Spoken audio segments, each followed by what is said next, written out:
오늘 말씀은 이사야서 말씀을 강론을 계속하겠습니다. 이사야서 53장 6절과 7절 두 절 말씀을 봉독하고 그리고 말씀을 강론하겠습니다. 우리는 모두 양같이 길을 잃어 각자 자기의 길로 돌이켰으나 주께서는 우리 모두의 죄악을 그에게 지우셨도다. 그가 억압을 당하고 고난을 당하여도 그의 입을 열지 아니하였으니 그가 어린 양처럼 도살장으로 끌려가며 또 털 깎는 자들 앞에 양이 말 없듯이 그가 자기 입을 열지 아니하는도다. 6절과 7절에 있는 말씀은 굉장히 많은 진리가 내포되어 있습니다. 회개가 무엇인지 6절 말씀은 그 말씀을 이렇게 정의하고 있습니다. 각자 자기의 길을 돌이키는 거다. 그게 회개다. 회개는 새로운 길 가운데 서서 방향을 유턴시키는 겁니다. 사람들은 각각 자기의 길을 갑니다. 그리고 각각 자기의 길을 가는 것을 목표로 삼습니다. 그러나 주님께서는 내가 길이라고 말씀하신 유일한 그 길을 한 곳에 있기를 우리들에게 요구하십니다. 그래서 자기의 길의 발걸음을 주님의 길로 옮겨 놓는 것이, 그것이 돌이키는 것이, 그것이 회개라고 말씀하십니다. 주께서는 우리 모두의 죄악을 그에게 지우셨도다. 이 지우셨도다. 이것은 멍해입니다. 주님께서는 우리의 죄로 인해서 멍해가 되셨습니다. 그래서 그분께서 우리와 멍해를 함께 해야 한다고 말씀하시는 이유는 뭐냐면 우리의 죄의 짐을 그분께 옮겨놔야 하기 때문입니다. 오늘 이 문제는 다시 또 다룰 것이니까 이 정도 하고요. 오늘의 말씀의 주제는 이거예요. 털 깎는 자 앞에서 왜 그 양이신 그분이 입을 열지 아니하셨는가에 대한 부분이 오늘의 말씀의 전체적인 내용이 될 것입니다. 많은 사람들은 자유라는 단어도 쓰고 진리라는 단어도 쓰고 은혜라는 단어도 다 씁니다. 그런데 지난주에 목사님과 여러 차례 교제했듯이 진리, 자유, 은혜 이런 단어들을 쓸 줄도 알고 믿음, 사랑 다 쓸 줄은 아는데 그 단어의 의미도 관념적으로 지식적으로 배워서도 아는데 그 실제를 누리는 사람은 극히 보기가 어렵습니다. 이유가 무엇일까요? 여러분들은 생명의 실제, 진리의 실제는 반드시 어딘가를 지나가야 합니다. 그 어딘가가 어딘지 아세요? 십자가에서의 자기의 부인입니다.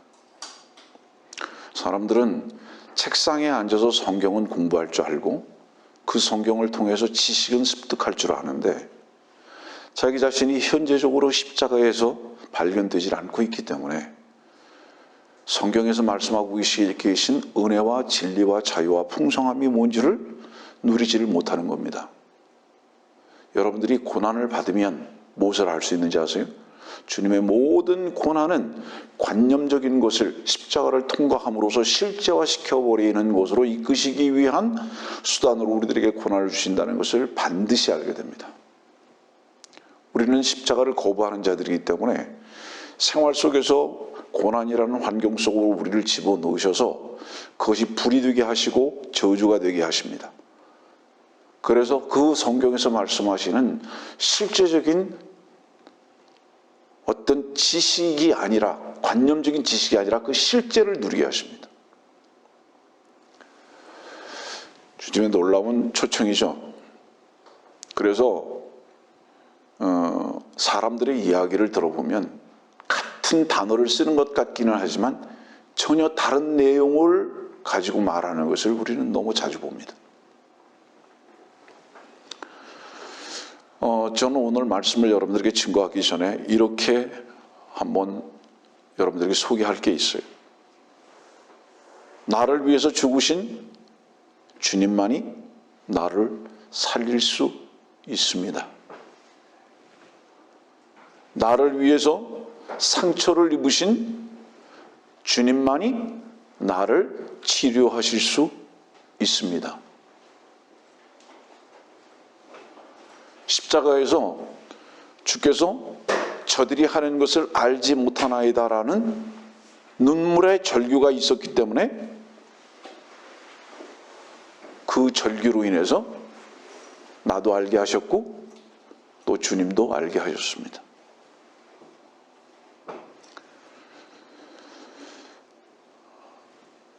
주님께서 십자가에 달리신 것을 어떻게 보게 하셨는가? 주님 스스로의 뜨거운 눈물이,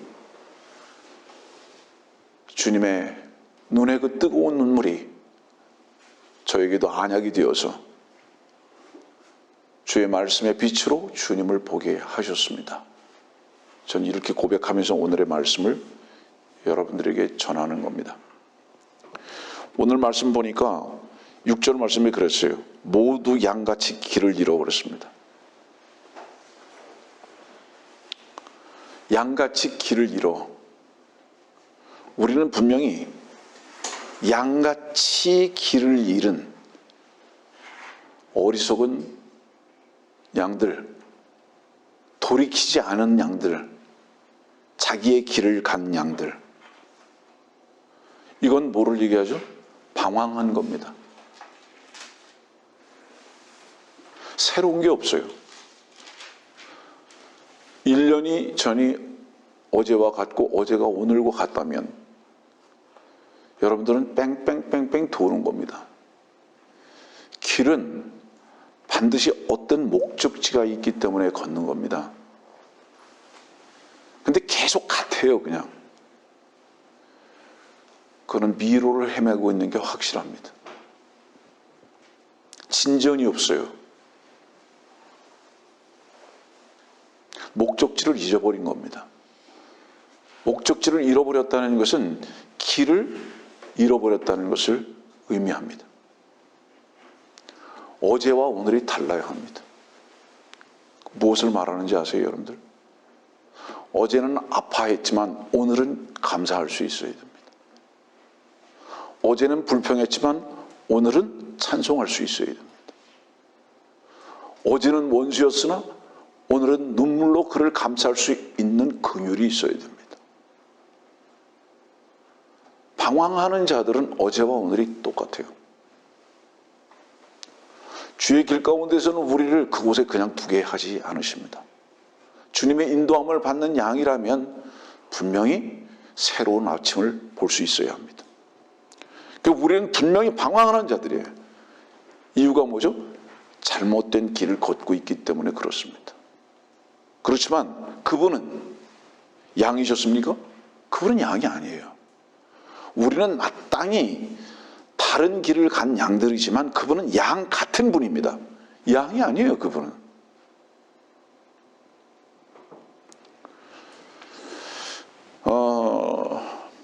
하나님의 아들이 이 지금 이사야서 53장의 말씀 보면 이 상태가 무슨 상태냐면 기다리고 있는 상태입니다. 뭐를 기다리고 있는 상태인지 아세요? 도살장으로 끌려가기 위해서 기다리고 있는 상태고요. 털을 깎기 위해서 기다리고 있는 상태예요, 지금.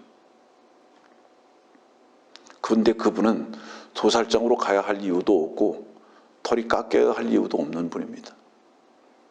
우리는 정말로 양같이 각자 자기의 길로 갔지만 그분은 양 같아서는 안 되는 분이셨습니다. 근데 왜 양같이 사셨을까요? 우리의 삶을 흉내내신 거죠. 그리고 우리를 참 길이신 그 길 가운데로 인도하시기 위해서 그분은 양같이 사셨던 겁니다. 자, 양은 분명히 들에 있으면 안 됩니다. 들에 있더라도 목자와 함께 있어야 돼요. 예? 들에 있는 것은 양이 아니라 짐승입니다.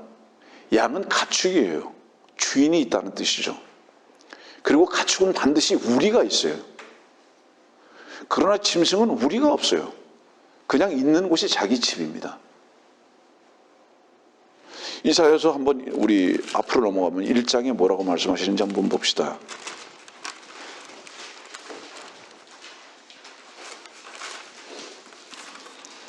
이사야서 1장 3절. 소도 자기의 주인을 알고 나귀도 자기 주인의 구유를 알건만 이스라엘은 알지 못하고 나의 백성은 깨닫지 못하는도다. 말은 하나님의 백성 양이라고 하면서 너는 가축만도 못한 들짐승이다. 말은 네가 양이라고 하지만 너는 주인이 없는 자로 살고 있다. 네 맘대로 살고 있다. 말만 그렇게 하고 있다. 어제도 오늘도 주님의 인도하심 가운데 그 음성을 듣고 행하고 있다면 길 가운데 있는 게 분명합니다. 그러나 우리는 그분의 음성을 듣고 발을 옮기기보다는 우리가 무엇인가 청하고 우리의 기쁨의 결정에 따라서만 움직이는, 우리는 들짐승의 삶을 살고 있다. 우리는 이 이사야서에서 이 말씀을 보게 됩니다. 순종이라는 것은요, 순종은 주님의 다른 이름입니다. 여러분, 성경에서 고상한 단어들이 나올 때 그 고상한 단어들은 사실은 모두 다 주님의 이름으로 불려지면 됩니다. 온유, 사랑, 긍휼, 기다림, 전부 다 그분의 이름입니다. 인내. 왜냐하면 이것은 우리에게는 찾아볼 수 없는 것들이에요. 이런 것들은 흉내는 낼 수 있지만은 이것을 찾아볼 수가 없어요. 이런 고상함을 우리들에게서는. 그래서 순종이라는 것은 유일하게 그분 앞에만 붙여야 할 이름이라는 것을 여러분들에게 소개를 합니다. 그런데 그분을 감히 오늘 지금 말씀은 양으로 비유하고 있어요. 그분이 양이 되셨기 때문에 그분은 어떤 경배를 받으셨는지 아십니까? 우리 계시록 말씀 한번 볼까요? 19장입니다. 계시록 19장.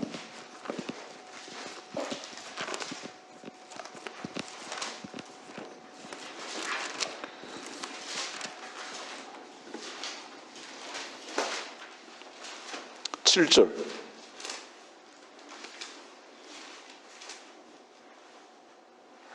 기뻐하고 즐거워하며 그분께 존귀를 돌리세.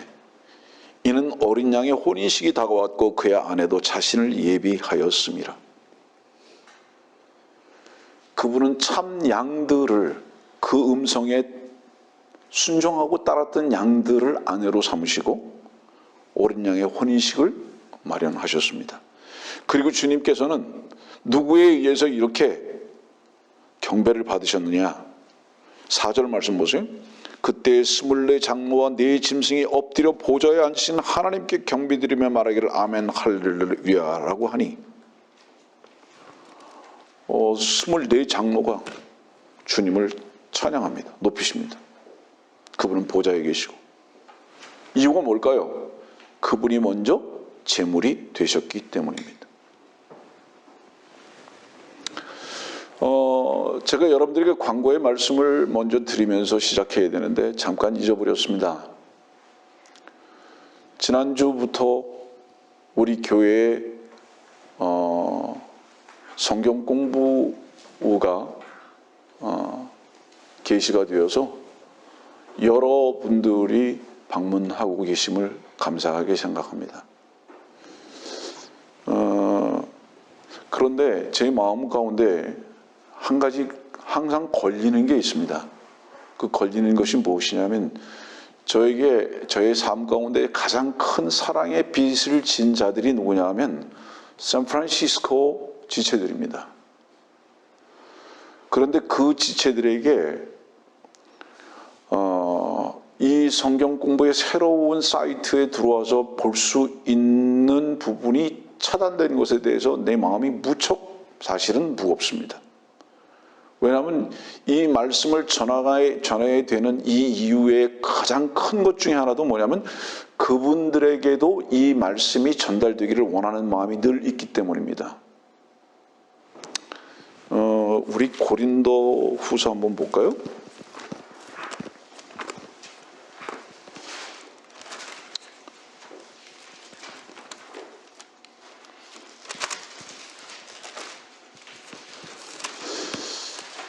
고린도 후서 9장을 보면요. 14절입니다. 또 너희를 위하여 기도하며 너희에게 주신 하나님의 지극한 은혜로 인하여 너희를 사모하느니라. 저는 아직도 샌프란시스코 식구들을 사모합니다. 그래서 그 식구들에게 하나님의 말씀이 제한되는 것에 대해서 저에겐 많은 짐이 있습니다. 그런지 제가 알기에는 그분들이 이 사이트에 들어오는 것을 망설일 수도 있고 혹은 어려워할 수도 있기 때문에 이것을 어떻게 그분들에게 전달할까에 대해서 상당히 마음을 많이 쓰고 있습니다. 이 고린도 후서는 사도 바울이 고린도 교회에 편지한 것이죠. 여러분들 알다시피 고린도 교회는 사도 바울을 인정하지 않았습니다. 오히려 배척했고 사도 바울을 모함했습니다. 그러나 사도 바울은 고린도 교회 성도들을 사모하고 사랑했습니다. 야고보서가 기록된 야고보서 같이 12지파가 흩어졌다고 말합니다. 그 샌프란시스코 지체들이 많이 흩어졌지만 그러나 여전히 그들을 향해서 편지를 쓰기를 원하고 사랑하고 사모하는 이 주님의 메시지를 전달하기를 원하는데 그분들이 혹여 이 사이트에 들어와서 말씀을 듣는 것에 대해서 망설여질까 봐 이걸 어떻게 오픈하고 그분들이 들을 수 있는가에 대해서 고심하고 있다는 것을 여러분들에게 말씀을 드리면서 여전히 저는 그분들을 향한 주 안에서의 기도가 있다는 것도 또한 고백합니다. 그래서 한번 이 방법을 찾아봤으면 좋겠다는 생각을 사실은 해요. 여러분들 우리 교회 성경 공부 사이트가 완전히 오픈되지 못하는 이유는 뭐냐 하면 말씀을 좋지 않게 사용하는 분들이 있기 때문에 잠깐 소개를 하면 이번 주 이 설교 시간에 아마 구체적인 안내가 나가리라고 생각을 하지만은 지난주에도 미국에서도 저한테 연락이 오고 다른 분한테도 연락이 왔는데 의정부 독립침례교회에 들어가면 블로그가 다른 게 나온다는 거예요. 그래서 그 다른 거에 들어가가지고 저에 대해서 온갖 좋지 않은 내용이 들어가 있는 곳으로 들어가서 도저히 찾을 수가 없다고 말하는 그런 분들도 계시기 때문에 이런 분들을 위해서 자세한 안내가 필요하다는 생각이 드는 거예요, 사실은. 그 의정부 독립침례교회라는 블로그는 사실은 같은 이름으로 만들어 놓은 어떤 분이 계시긴 하지만 그분은 의정부 독립침례교회라는 이름을 도용하고 계시는 거지 우리 의정부 독립침례교회가 아님을 먼저 여러분들에게 말씀을 드리는 겁니다. 다른 분들도 알아야 되기 때문에. 그래서 우리 의정부 독립침례교회 제가 성경 공부하는 블로그에 들어오려면 이 설교 시간에 여러분들에게 전하는 이 말씀에 따른 안내를 받아서 들어가셔야지 안 그러면 실수하십니다. 그게 맞죠? 이 말씀 제가 전하는 거예요. 잠깐 말씀을 전하다가 광고를 하게 돼서 죄송합니다. 그분께서 네 짐승과 24장로에게 경배를 받으시는 이유가 뭐냐? 그분은 양이셨기 때문에 그렇다.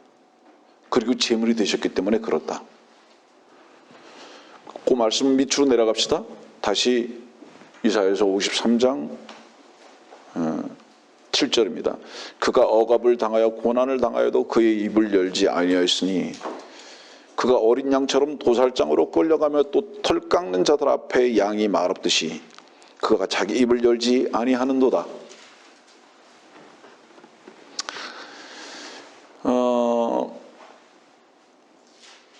여기서 털을 깎였다. 양이요. 정말 몰골이 사나워지려면 털이 깎이면 됩니다. 도대체 이것이 양인지 뭔지 알 수가 없어요. 얼마나 우스꽝스럽게 생겼는지. 이 주님이 털이 깎였다는 것은 뭐를 말하는지 아세요? 하나님이신 그분께서 벌레가 되시는 겁니다. 털 깎는 자가 그분을 이상한 짐승으로 만들어 놓는 겁니다. 그분의 영광스러운 이름도 다 짓밟히고요. 그들에 의해서 다 폄하돼 버리고요. 모욕을 당하시고요. 침뱉음을 당하시고 채찍을 맞으시고 조롱을 받으십니다. 십자가에서 내려오라고. 이 모든 것이 지금 털을 깎이고 있는 것입니다. 근데도 입을 열지 아니하셨다. 누가 깎았을까요? 그분의 옷을 깎은 자가 누구일까요? 가짜 목자죠. 가짜 목자가 그분의 옷을 털을 자른 거예요. 우리 스가랴서 11장 볼까요?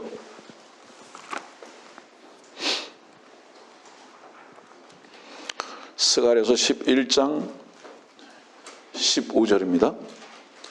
이에 주께서 내게 말씀하시니라. 너는 다시 어리석은 목자의 도구들을 취하라. 보라, 이는 내가 그 땅에 한 목자를 일으킬 것이미니. 17절입니다. 양떼를 버려둔 우상 목자에게 화 있으리라. 이 어리석은 목자, 우상 목자,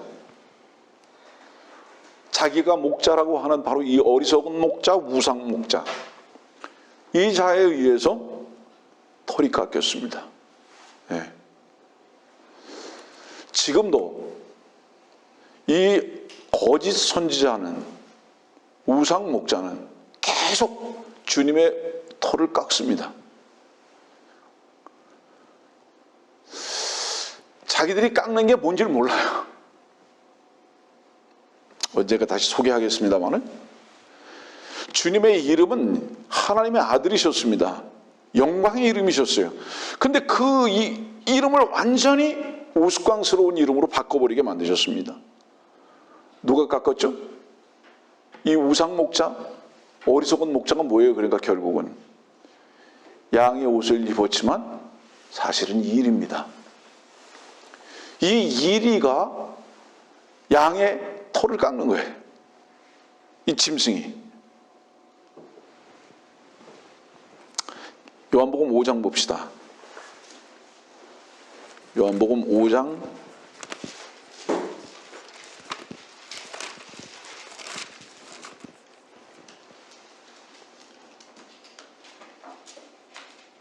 43절. 내가 내 아버지의 이름으로 왔으나 너희가 나를 영접하지 아니하는도다. 만일 다른 자가 자기 이름으로 오면 너희는 그를 영접하리라. 이 역사 이래 주님은 늘 배척만 받으셨습니다. 그런데 오히려 하나님의 이름으로 온 주님은 배척받았는데, 다른 자가 주님의 이름으로 오니까 그를 영접해요. 여러분들, 진리를 배척하는 무리들이 많이 생기는 것에 대해서 이상하게 생각하지 마십시오. 원래 세상이 그래요. 네. 지금 이 말씀은 사실은 어디를 말씀하고 계신 거죠? 주님은 아버지의 이름으로 왔는데 배척당하고요, 주님의 이름으로 오는 자는 그럼 어떤 자입니까? 이 자가 적그리스도죠. 적그리스도는 그리스도라는 주님의 이름을 가지고 왔는데 경배받아요. 어떻게 경배받죠? 메시아라고, 그리스도라고 경배받는단 말이에요. 이것이 계시록 13장의 얘기입니다. 우리 계시록 13장 한번 가봅시다.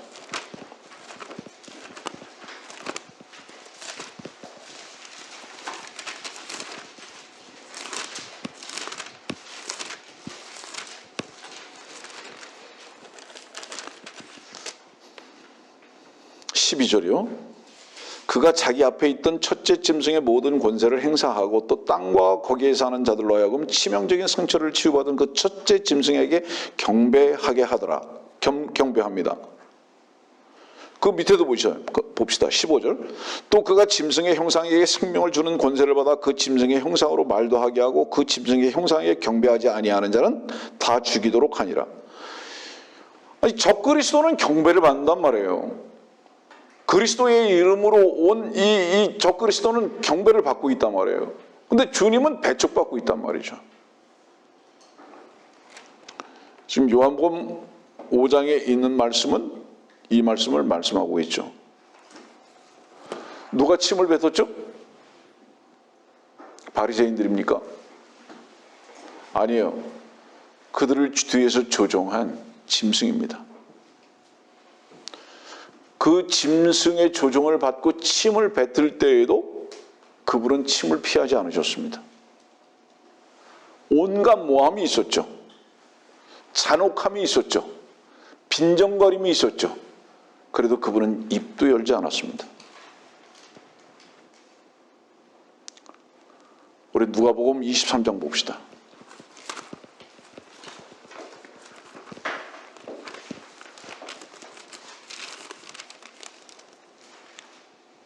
(34절) 그때 예수께서 말씀하시기를 아버지시여 저들을 용서해 주옵소서. 그들은 자기들이 하는 것을 알지 못하나이다 라고 하시더라. 그리고 그들은 주의 옷을 나누고 제비를 뽑더라. 하나님의 아들이 옷까지 다 벗겨졌죠. 양이 털이 깎여진 게 분명하죠.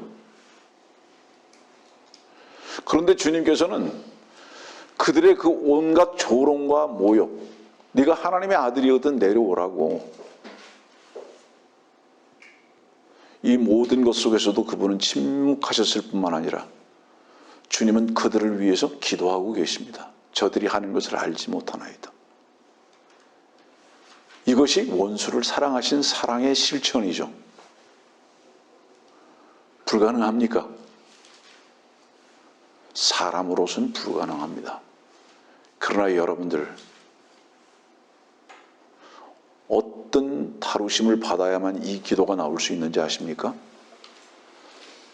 자기가 바로 주님을 처절하게 모욕하고 옷 벗기고 침 뱉었던 존재인 것이 십자가에서 발견되고 난 후에 주께서 자기 자신을 위해서 이 기도를 하신 것을 자기 마음에 믿게 되었을 때에, 그때 비로소 지금도 어리석게 행하는 모든 자들을 향해서도 이 간구를 할 수 있음을 경험해야 합니다.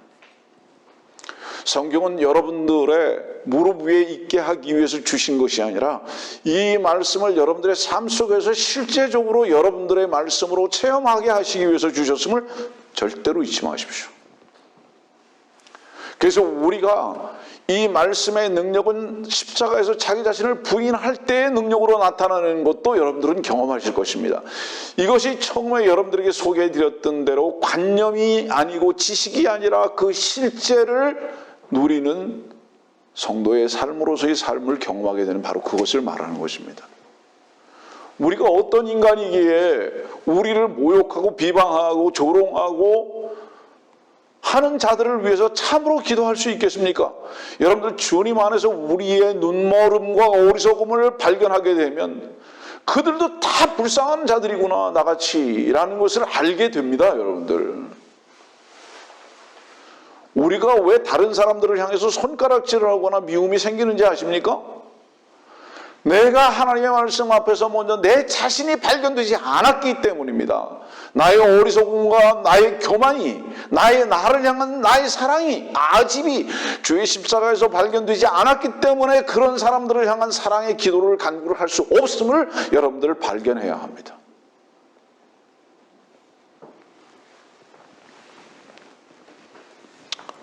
사도행전 23장에 보면은요, 이런 말씀이 있어요. 사도행전 23장입니다.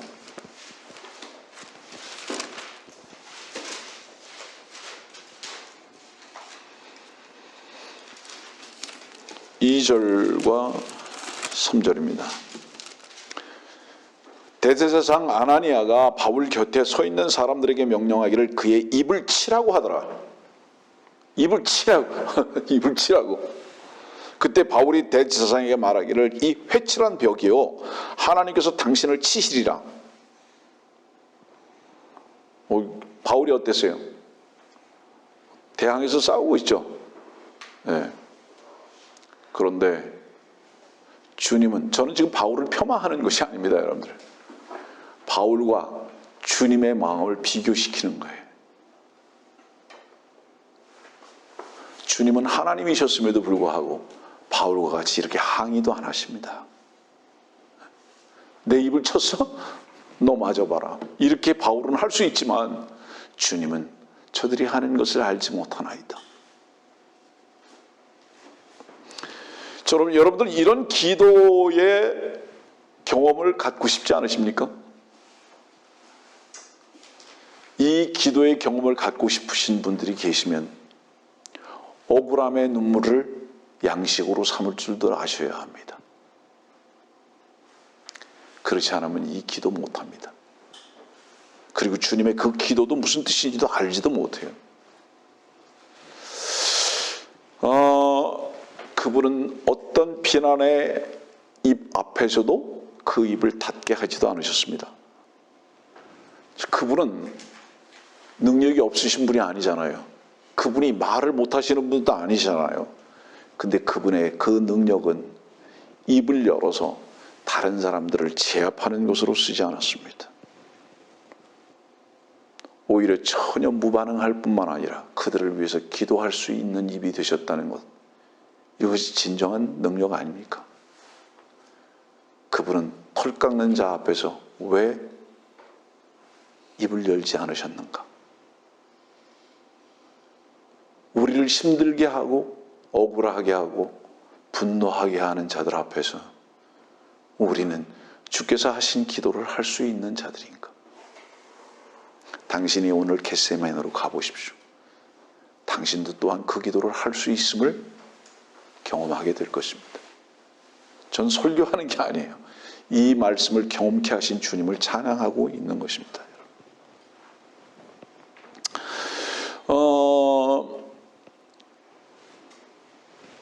주님이 다른 이름이 뭐죠? 전지전능하신 분이죠. 십자가에서 내려오라고. 네가 하나님의 아들이거든. 십자가에서 내려오라고. 그분 내려오실 수 있는 힘이 있으신 분이에요. 또 그렇게 빈정대는 그 사람들이 그 당시에 어디에 서 있었습니까? 갈보리 산에 있었죠. 그분의 능력은 어떤 건지 아세요? 폭풍우도 잠잠케 하실 수 있는 분이셨고요.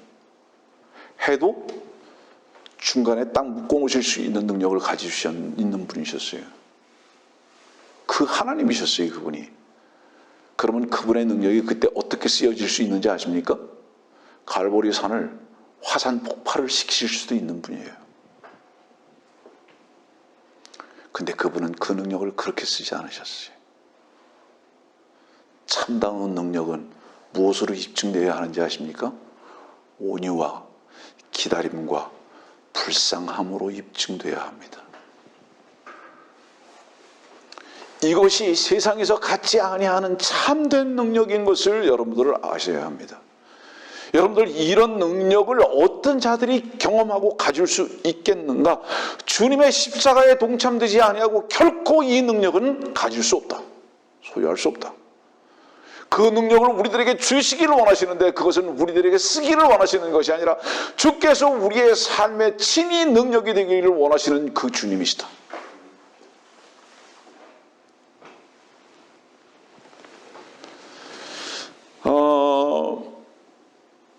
그분께서 왜 이렇게 온유하셨고 기다리셨고 왜 자비로 바라보실 수 있으셨는가? 여러분들이요, 그분의 온유와 인내와 자비와 사랑의 그 값은요, 말로 표현할 수 없는 그분의 보혈의 값에서 나온 거예요. 왜 그러셨는지 아세요? 여러분들을 신부로 사기 위해서. 여러분들을 신부로 사기 위해서 그렇게 하셨다. 자, 그런데 주께서 여러분들의 죄를 제거하신 거 맞습니까? 사랑으로? 맞죠? 그건 반쪽입니다.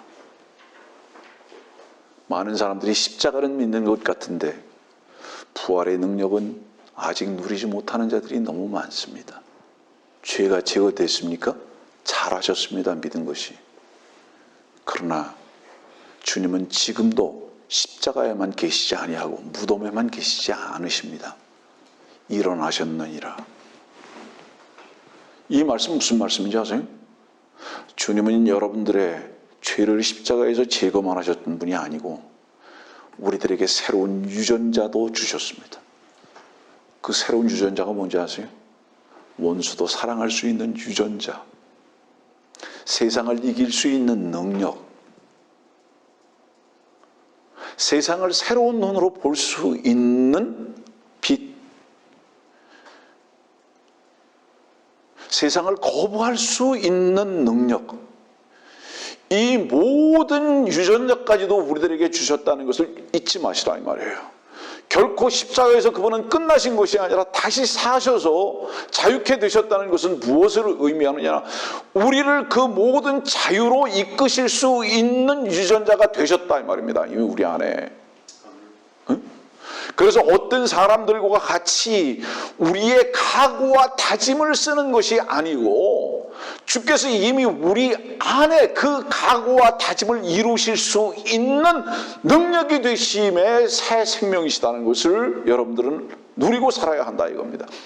이것이 종교와 새 생명 안에서의 삶의 차이점이다. 그래서 우리를 쓰는 행함을 하는 것이 아니라 이미 우리 안에 능력의 행함이 되신 그분을 나타내는 자들이 되어야 하는 것이, 이것이 믿음 안에 행하는 것이다 이 말이에요.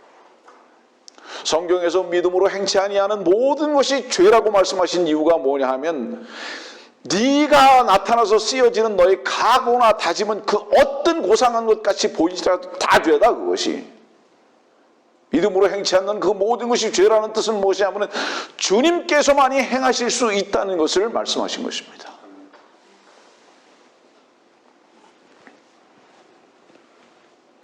시편 22편 한번 볼까요?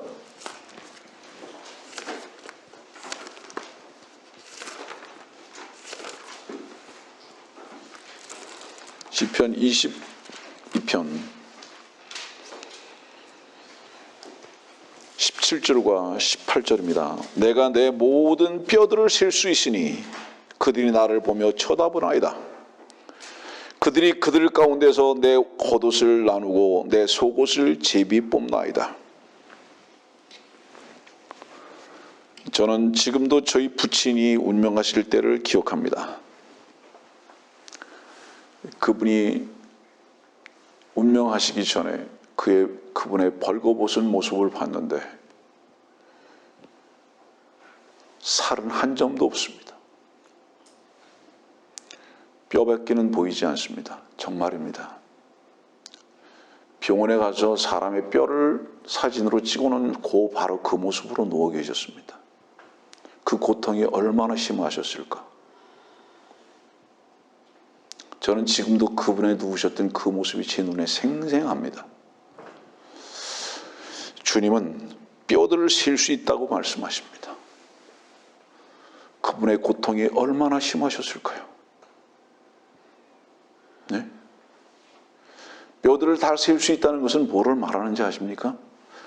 뼈 마디마다 오는 그 모든 고통이 얼마나 크셨으면, 네? 그분께서 왜 그 뼈들이 다 셀 수 있도록 됐죠? 그분께서 왜 그 양의 털이 다 깎인 것 같이 그렇게 돼버렸죠?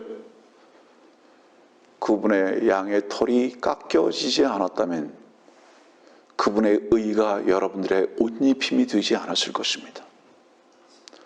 우리는 영원히 벌레라는 이름을 가지고 살 수밖에 없던 자들이었습니다. 우리는 일이라는 이름을 가지고 살 수밖에 없는 이름들이었지만 그분께서 털이 깎여지셔서 그 깎여진 옷으로 우리를 덮어주셨음으로 말미암아 우리의 의가 되셨고 우리가 하나님의 아들이라는 칭호를 받을 수 있는 영광의 이름을 얻게 되었음을 여러분들 아십니까? 그만큼 우리를 사랑하신 그 사랑이 그분을 이렇게 견딜 수 있게 하셨다. 그래서 히브리서 12장은 그랬잖아요. 부끄러움을 개의치 아니하셨다 이거예요. 왜 그분이 부끄러움을 개의치 않으셨는지 아십니까? 우리를 사랑하신 사랑 때문에, 여기 서 있는 이 설교자를 사랑하셨던 사랑 때문에 그분이 벌겨짓게 되는 것에 대해서, 고통받는 것에 대해서 개의치 않으셨다.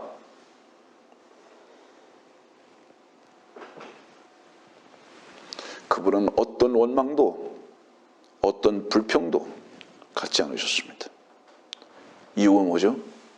우리를 사랑하신 그 사랑이 그 어떤 것보다 크셨기 때문에. 놀라우신 주님이십니다. 그런데 카인을 보세요. 한번 어땠는가? 창세기 한번 4장 보실까요?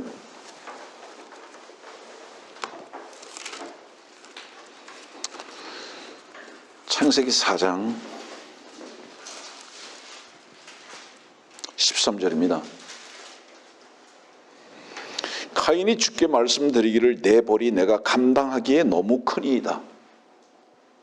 아니, 죄 없이 죽으신 주님은 입을 열지도 아니하셨고 부끄러움을 개의치도 아니하셨습니다. 그런데 카인은 동생의 피를 흘린 죄값을 치르고 있는데도 뭐라고 말하느냐 하면 내 벌이 내가 감당하기에 너무 크니이다. 교만한 자의 자기 착각입니다. 우리가 아이고 죽겠다 하는 신음소리가 나옵니까? 저는 더 이상 이 부분을 여러분들에게 제시하고 싶은 마음이 없습니다. 왠지 아세요? 너무 아파할까 봐. 저 자신도 너무 아프기 때문에. 우리가 너무 자주 불평하죠? 우리가 너무 자주 눈물 흘리고 원망하죠? 우리가 마땅히 이 땅에 살면서 그런 대우를 받아도 마땅한 죄인인 것을 우리는 잊어버리고 있지 않는가? 많은 경우에. 카인과 같이 자기 사랑이 너무 크고 교만이 너무 커서 내가 감당하기가 너무 힘들다. 우리는 건방 떨지 말자. 우리는 우리 자신을 주의 말씀의 빛으로 한번 비춰보자. 우리가 참으로 너무 고통이 심합니다라는 이 부르짖음을 부르짖을 수 있는 존재들인가?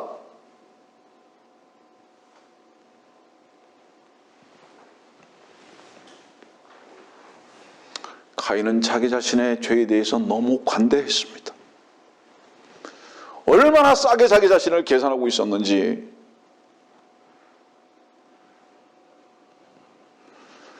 우리가 우리 자신이 그런 어떤 대우도 받아서는 안 될 존재로 자기 자신을 높여놓고 살고 있습니다.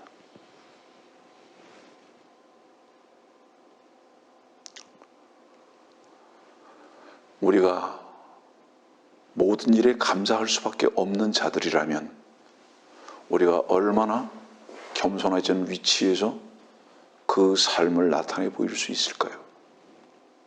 언제 그럴 수 있을까요?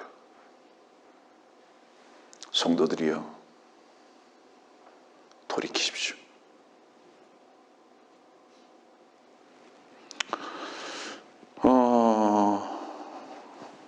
주님은 지금 이사야서 53장의 위치가 겟세마네에 계십니다.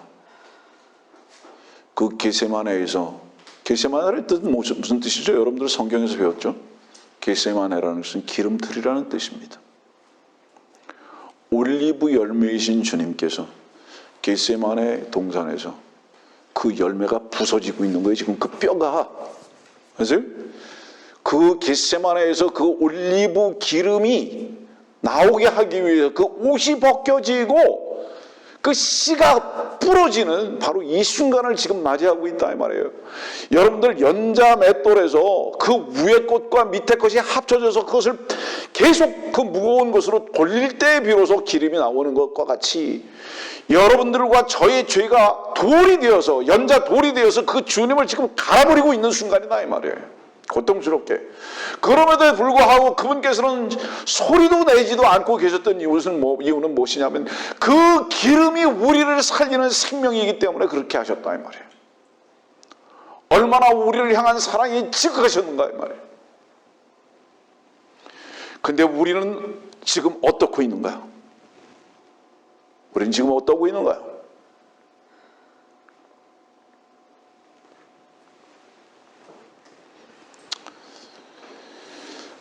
주께서 우리를 부르실 날은 하루하루 가까워 오고 있습니다. 며칠 전에 한국에서 어떤 분이 저한테 문자를 보내셨는데 그 문자가 저를 웃게 했습니다. 이런 문자의 내용이에요. 목사님의 연세 드신 흰머리가 가는 시간을 매우 아쉽게 합니다. 좀 더 일찍이 귀여운 곰돌이 같은 목사님을 만났다면 더 좋았을 텐데. 그런 내용입니다. 저한테 귀엽다고 말합니다. 그러면서 뭐라고 얘기하는지 아세요? 목사님이 저는 많이 부럽습니다. 저는 그 문자를 받고 이분이 참 뭐를 하는 분이다. 나를 귀엽다고 표현할 수 있을 뿐만 아니라 내가 부럽다고 말하는 것을 봐서 이분이 주의 길 가운데 같이 있음을 확인할 수 있어서 너무 고마웠습니다. 저를 부러워하는 그분, 이 처지가 뭐가 부러울까요? 이 처지 속에서 주님의 동행하심을 보고 있음이 분명합니다. 사랑하는 분이죠.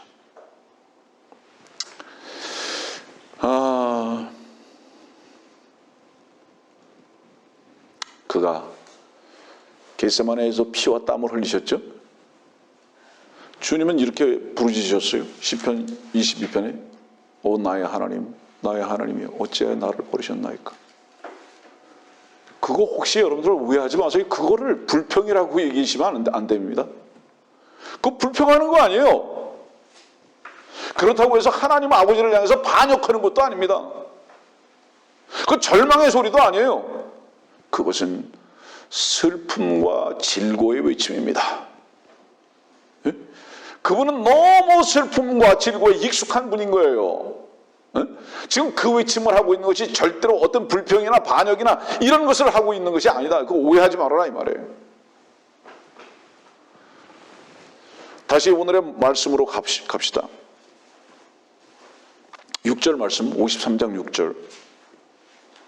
우리 모두의 죄악을 그에게 지우셨도다. 지우셨도다. 멍해죠. 여러분들, 주님께서 우리의 모든 짐을 그분 자신이 지우신 이유가 뭘까요? 멍해를 함께 지신 이유가 뭘까요? 첫째, 길을 잃지 않게 하기 위해서. 6.25 동란 때 어린 아이들을 잊어버리지 않기 위해서 손목에 끈을 맸다든지 부모의 허리와 자녀의 허리에 끈을 맸다든지 해서 같이 가는 거예요. 잊어버리지 않기 위해서. 너무 많은 사람들 틈에. 또 하나 뭔지 아세요? 우리의 무거운 것이 그의 것이 되기 위해서.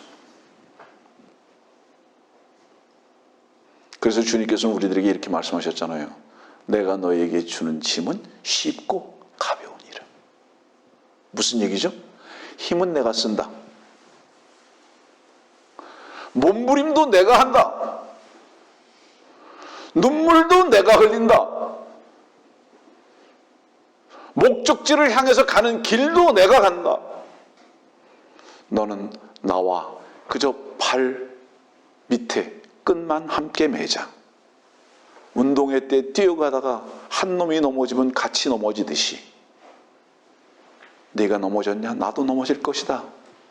그러나 넘어진 것 그대로 두지 아니하고 내가 너를 다시 붙들어 일으킬 것이다 라는 의미에서 그분께서는 우리의 모든 짐을 당신 자신이 지셨다.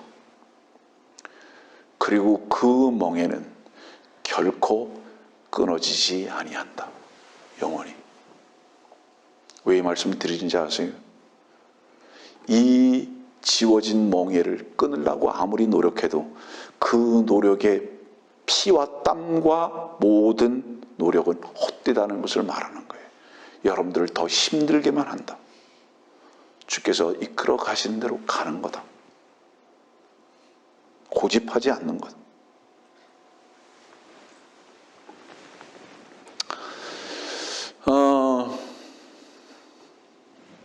주께서 십자가에서 이렇게 피와 땀을 흘리시면서 슬퍼하셨죠. 성경에 보면 이런 성경이 있죠. 에레미야, 그 다음이 뭐예요? 에레미야, 애가 있죠. 슬픈 노래예요. 그리스도의 애가는 없습니다. 예수의 애가는 없어요. 에레미야 애가는 있어도.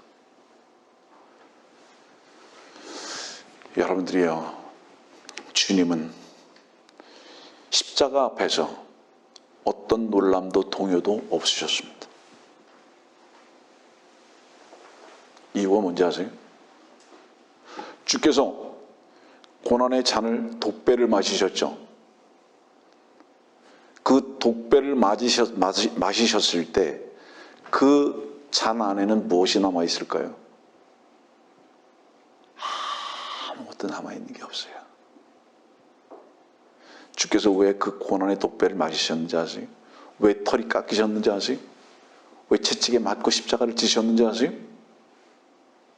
그 결과인 올리브유를, 생명수를 여러분들에게 전달을 해주는 잔이 되게 하기 위해서 그분은 완전히 비워버렸습니다. 그 독잔에 있는 것을. 다시 말하면 반드시 이 십자가는 여러분들을 사랑하고 여러분들을 영생케 하시기 위한 스테이션이다. 지나가는 역이라는 것을 그분은 아셨던 거예요. 그래서 지나가는 역 가운데에서 나는 고통하지 않는다. 목표를 본 것입니다. 그 목표가 무엇이에요? 여러분들을 다시 낳는 거예요. 여러분들이요, 고난 없이 주님을 누릴 수 있다고 생각하십니까? 불평할 수 있는 일들이 없이 찬송할 수 있다고 생각하십니까? 왜 우리가 신음소리가 나는지 아세요? 지금만 볼 수 있기 때문입니다. 그러나 여러분들이 십자가의 주님께 동참해 보세요. 주님은 이 십자가를 보지 않으셨습니다. 그 이후에 영광을 보실 수 있었던 것과 같이 눈이 멀은 자들은 지금만 보기 때문에 악소리가 나는 겁니다. 그걸 통해서 주님께서 어떤 풍성함으로 이끌어 가실 수 있는 주님의 눈을 회복하는 자들이 성도다.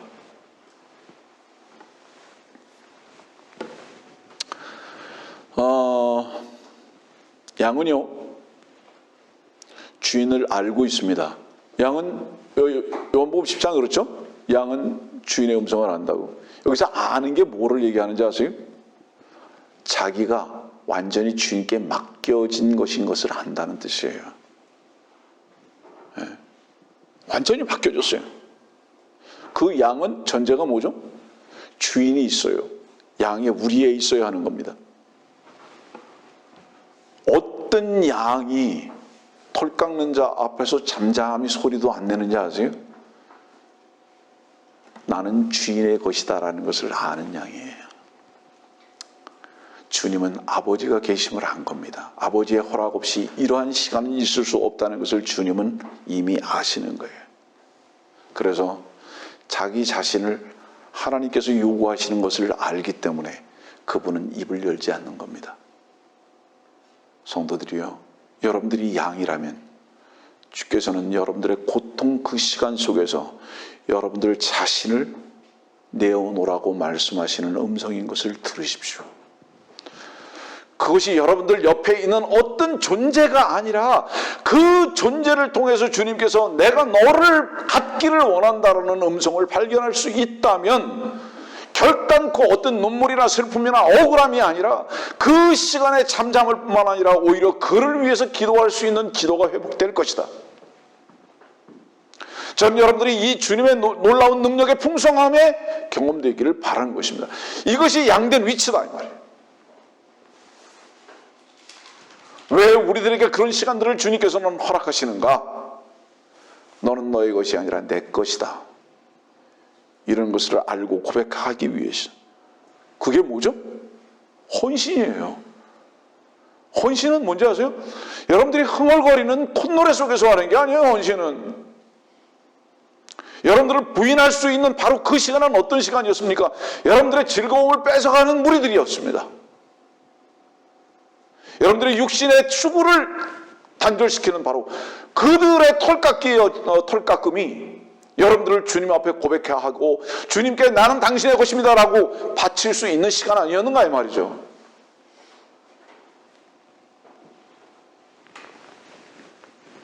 주님께서는 지금도 우리의 주인이시기 때문에 털 깎는 자를 고용하십니다. 그 털 깎는 자가 누구죠? 가까이 있는 친구, 형제, 가족, 친지, 그런 사람들만입니까? 그들을 통한 억울함, 모함, 건강의 상함, 명예의 실추, 어떤 때는 통째로 다 벗겨진 것 같아요. 송두리째 다 끝난 것 같아요. 아, 차라리 죽었으면 좋을 만큼. 여러분들 그때의 주님의 신음소리를 한번 들어보십시오. 우리는 얼마나 우리 자신만을 사랑하고 사는지. 여러분들이요, 주인은요 털을 깎아야 할 때를 잘 알아요. 언제 털을 깎아야 할 때를 잘 알아요. 모든 억울함은요 억울함 때문이 아니에요. 여러분들이 세워져 있기 때문이에요. 모든 고통과 불평은 그것 때문이 아니에요. 여러분들이 스스로 만족하려고 하기 때문인 거예요. 그것을 깎아내야 할 때를 주님은 너무 잘 아시는 거예요. 너무 그 나의 만족의 털이 너무 빨리 자라요. 돌아서면 자라요. 그런 자들에게는 돌아서면 돌아설수록 양털 깎는 자를 우리 앞에 두셔서 절대로 실수도 안 하세요. 그러나 발버둥 치지 마세요. 양털 깎는 자는요 프로입니다. 피를 흘리지 않게 깎아요. 주님은 우리의 털을 깎으실 때에, 양털 깎는 자를 보내셔서 털을 깎으실 때에 절대 우리를 피를 흘리게 하지는 않으세요. 우리를 상하게 하지는 않으신다 이 말이에요. 여러분들이요, 양털 필요하죠? 그렇죠? 주님은 절대로 겨울에 털을 안 깎으십니다. 주님은 여러분들이 덥다고 느껴질 그때 털을 깎으시는 거예요. 예? 털이 너무 많이 자라면 어떤지 아세요? 그 속에 온갖 벌레들도 살고요, 지나다니다가 가시에도 걸리고요, 이건 도대체 양인지 뭔지 모르게 될 때 그때를 잘 아셔서 털을 깎는 거예요. 다시 말하지만 주인은 절대로 털 깎을 때를 아세요. 겨울에는 안 깎으세요. 추억으로 죽을까 봐. 주님께 맡겨진 양들이 돼야 하지 않겠는가. 분명히 털은 주님이 우리들을 보살핌의 결과이지만 그 털이 우리를 보장하지는 않습니다. 때로는 그 털이 얼마나 고치상스러운 것인지. 자, 보세요. 만나가 없으면 죽죠. 맞죠? 아멘, 그렇습니다. 그러나 그 만나도 시간이 지나면 악취가 나고 벌레가 끼는 거예요.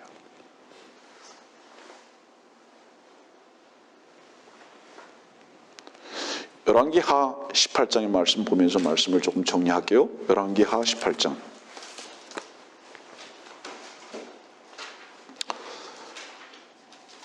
4절입니다. 그가 산당들을 제거하고 형상들을 부수며 아세라들을 베어내고 모세가 전에 만든 놋뱀을 산산조각 내었으니 이는 그때까지 이스라엘 자손이 그곳에다 분향하였음이더라. 그가 그것을 느우스탄이라 불렀더라.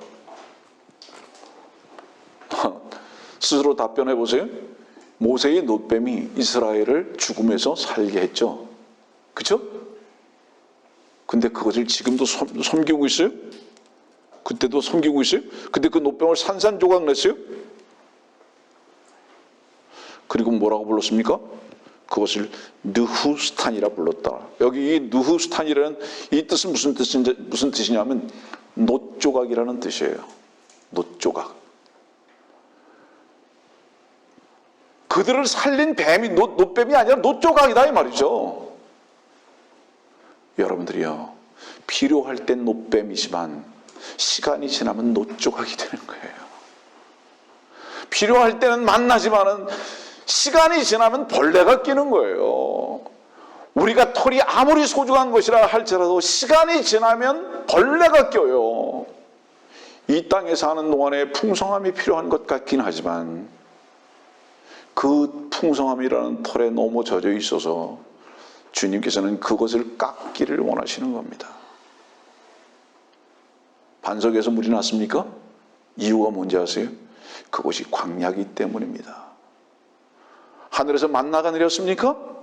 이유가 무엇이죠? 농사할 수 없었기 때문입니다.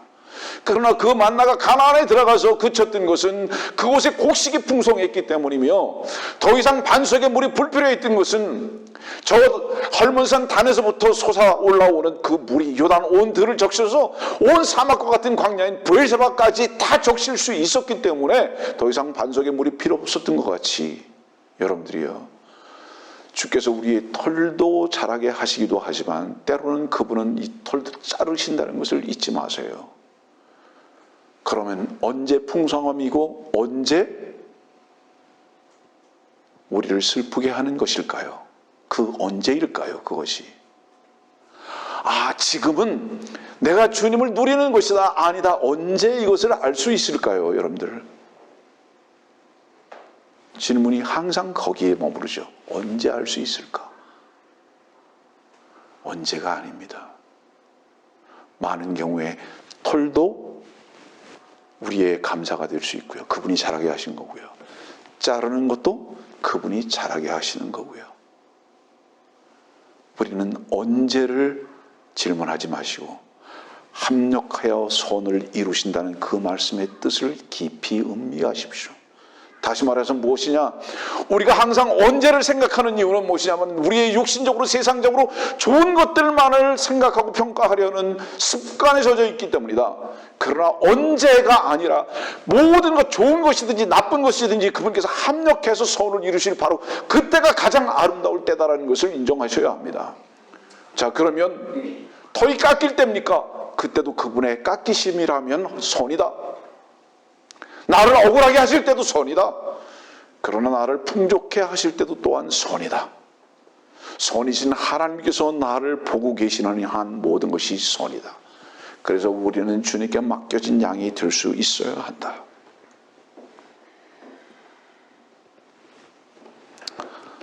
이사야서 27장 봅시다.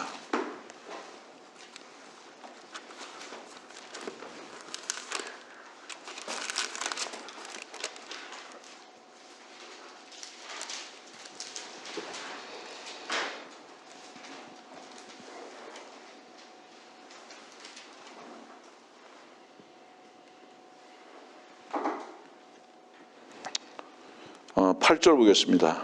이사야서 27장 8절. 심판이 이르게 될 때 주께서는 적절하게 이유를 제시하시리니 그는 동풍이 부는 날에 거친 바람을 제거하시는도다.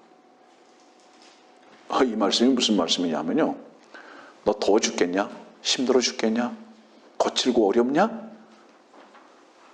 그분이 그것도 보내셨다. 그런데 계속 그럴 것 같냐? 아니다. 한순간에 바람도 또한 시원하게 불어서 그것 딱 금방 없어지게 하실 것이다. 우리에서 뭔가 이루어지는 것 아니다. 지금 이 말씀을 말씀하고 계시는 거죠. 또 다른 말씀 봅시다. 시편 30편.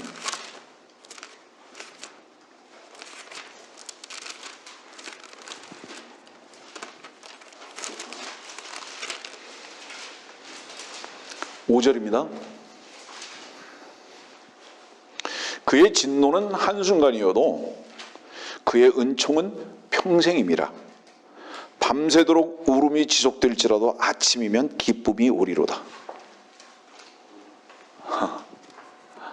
우리는 그래서 다른 이름이 뭔지 아세요?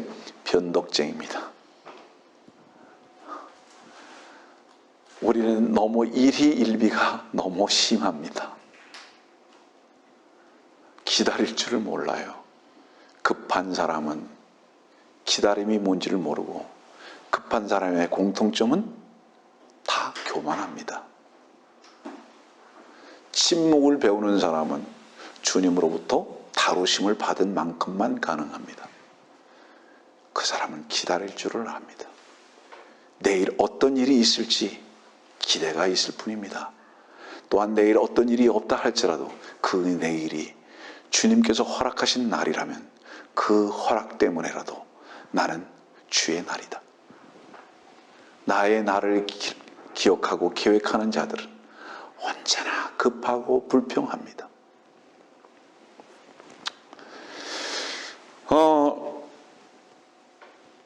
털을 깎으면, 이제 말씀 결론 내리겠습니다. 털을 깎으면 다시 안 납니까? 털을 깎아도 다시 납니다. 여러분들이 털이 깎였습니까? 주께서는 반드시 다시 나게 하실 겁니다. 여러분들의 억울함, 명예, 모욕, 비방, 주께서는 왜 털이 나게 하시는지 아십니까? 하나님의 아들의 영화로운 이름을 위해서. 반드시 깎인 채로 두시지 않을 겁니다. 우리는 그저 기다리는 양들일 뿐입니다, 여러분들. 때로는 주께서 다른 자들의 손을 통해서 이 종의 가슴을 얼마나 시퍼렇게 시커멓게 멍들게 하셨는지, 그 멍든 것으로 인한 고통이 있지만 고통만 배웠는지 아십니까? 아닙니다. 시커멓게 멍든 가슴을 통해서 주님과 호흡하는 법도 배우고요, 주님을 간절히 부르짖고 찾는 법도 배우게 하셨음을 잊지 마십시오. 여러분들 잠잠하십시오. 내가 비록 멍들 만큼 주의 손에 의해서 고통을 받기도 했지만 주님을 향한 호흡은 더욱 건강해졌음을 고백하는 겁니다. 여러분들. 주님께서는요, 막대기로 우리들의 등을 치실 때도 있습니다. 양은 맞는 거예요. 아멘? 주인이 치시면 맞는 겁니다. 그러나 이리는 어떤지 아세요? 그 막대기와 치는 그 목자를 물라고 합니다. 으르렁대는 거예요. 여러분들이 양인 것을 입증하십시오. 우리는 오히려 우리 속에 있는 이리의 불순종을 다스려 달라고 기도하는 사람들이 되어야 합니다. 고린도후서 12장을 여러분들 나중에 읽지 않겠습니다. 고린도후서 11장과 12장에 보세요. 제일 많이 나오는 게 뭔지. 혹시 고린도후서 12장 같은 경우를 보면 사람들이 금방 생각나는 게 사도 바울에게 준 사탄의 가시입니다. 근데요, 그 사탄의 가시는 어떤 사람들은 간질이라고 하고 어떤 사람들은 안질이라고 합니다. 예, 그것이 간질이 됐든 안질이 됐든 그 내용을 언제 성경 공부 시간에 자세히 설명은 하겠지만 어쨌든 무엇이든지 간에 사탄의 가시는 그 둘 중에 하나인 것은 사실이지만 고린도후서 11장과 12장에 계속 약함을 말하는 게 뭔지 아십니까? 그 약함은 육체에 준 가시를 말하는, 육체의 약함을 말하는 게 아니에요. 그 사도 바울이 말하는 약함은 뭔지 아십니까? 자기의 강함을 말하는 거예요. 자기의 강함이 사실은 약한 거다 이 말이에요. 그러나 자기를 참으로 그리스도의 강함으로 이끄시기 위해서 이것을 약한 것으로 드러나게 하셨다. 그래서 주님 한 분만을 자랑할 수 있도록 이끌어 가신 주님을 찬양한다. 이것이 고린도후서 12장에 있는 내용입니다. 고린도 교회를 통해서 자기가 어떤 존재인 것이, 배척받아야 마땅한 존재인 것이 알게 됐다 이 말이에요. 주님을 찬양했던 놀라운 사도 바울과 같이 돌 깎는 자 앞에서 잠잠했던 주님과 같이 우리들을 약하게 하신 목적이 아니라 주님의 강하심과 주님의 위로의 옷을 입히시고자 하시는 주님의 이끄심인 것을 결코 잊지 마십시오. 이것을 우리가 믿는다면 우리는 잠잠히 주님을 바랄 것이고 주의 이름을 찬양할 것입니다.